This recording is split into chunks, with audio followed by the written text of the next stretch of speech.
10th Maharashtra board जॉमेट्रीसाठी काही important questions आहेत. एक्झामला जाण्यापूर्वी ही क्वेश्चन्स करून जा. तर फर्स्ट लेसन होतो सिमिलॅरिटी. सिमिलॅरिटीमध्ये बेसिक प्रोपोर्शनॅलिटी थेरम, हा थेरम तरी विचारला जाईल किंवा त्यावर एखादा क्वेश्चन येऊ शकतो. त्यानंतर अँगल बायसेक्टर प्रॉपर्टी आणि 3 parallel lines and their transversal, ह्या 2 प्रॉपर्टीवर सुद्धा क्वेश्चन येतो. त्यामुळे पहिला बेसिक प्रोपोर्शनॅलिटी थेरम आणि ह्या 2 प्रॉपर्टीज याच्यावरचे क्वेश्चन्स करून जा. सेकंड पॉईंट आहे theorems of areas of similar triangle. हा थेरम्स तो शक्यतो विचारला जात नाही तरी तुम्ही करून जा, पण ह्या थेरम्सवरचे जे क्वेश्चन्स आहेत 1.4 मध्ये फक्त साधं कॅल्क्युलेशन आहे, तर तो 1.4ची सगळी क्वेश्चन्स करून जा. त्यातला 100% एखादा क्वेश्चन तुमच्या बोर्ड एक्झामला येतो. सेकंड चॅप्टर जो आहे पायथागोरस थेरम.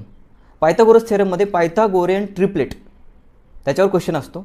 आणि त्यानंतर थेरम ऑफ जॉमेट्रिक मीन किंवा अपुलनियस थेरम, ह्या थेरमवर सुद्धा क्वेश्चन येतो. थेरम ऑफ जॉमेट्रिक मीन आणि अपुलनियस थेरम ह्याची कन्सेप्ट बघून जा, कारण त्यावर क्वेश्चन तुम्हाला येतोच. म्हणजे 2.1 मध्ये तुम्हाला पायथागोरियन ट्रिपलेटचे क्वेश्चन्स करायचे आहेत आणि थेरम ऑफ जॉमेट्रिक मीनचे जे काही क्वेश्चन्स आहेत ते सुद्धा करायचे आहेत. अपुलनियसचा थेरम जो आहे त्या थेरमच्या कन्सेप्टवर तुमचे 2.2 मधले जे क्वेश्चन्स आहेत पहिले 2 ते 3 क्वेश्चन्स तुम्ही करून जा.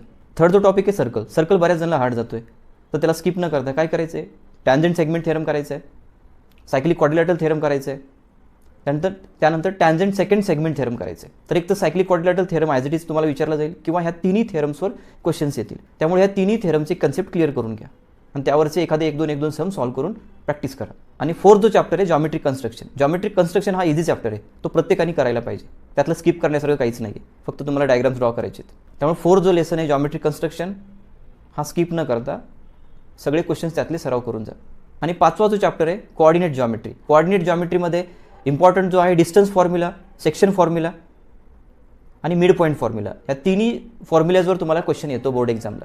त्यामध्ये अजून एक क्वेश्चन विचारण्यासारखं आहे की दिलेले पॉईंट्स हे कोलिनियर आहेत का नाही ते तुम्हाला प्रूफ करायचे. त्यानंतर सेंट्रॉइड जो फॉर्म्युला आहे, सेंट्रॉइड फॉर्म्युल्यावरचे काही क्वेश्चन्स येतात, एखादे 1-2 सम सॉल्व्ह करून प्रॅक्टिस करून घ्या.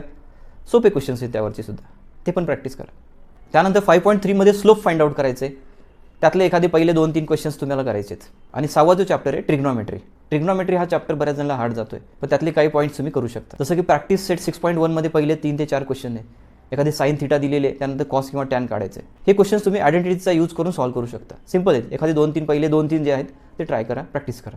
त्यानंतर क्वेश्चन नंबर जो 6 आहे 6.1चा प्रूव्ह दॅट, त्यातला एखादा क्वेश्चन येतो. आता नेमका कोणता विचारला जाईल हे सांगता येणार नाही, त्यामुळे तुम्हाला त्यातली प्रॅक्टिस करावी लागते. थोडेसे डिफिकल्ट आहेत, पण तो प्रॅक्टिस करणं गरजेचं आहे. त्यातला एखादा एक क्वेश्चन तुम्हाला बोर्ड एक्झामला विचारला जाईल. आणि ट्रिग्नॉमेट्रीमध्ये जो 6.2 आहे त्यात वर्ड प्रॉब्लेम आहेत, त्यामध्ये 2, 3 आणि 5 हे 3 क्वेश्चन्स करून जा.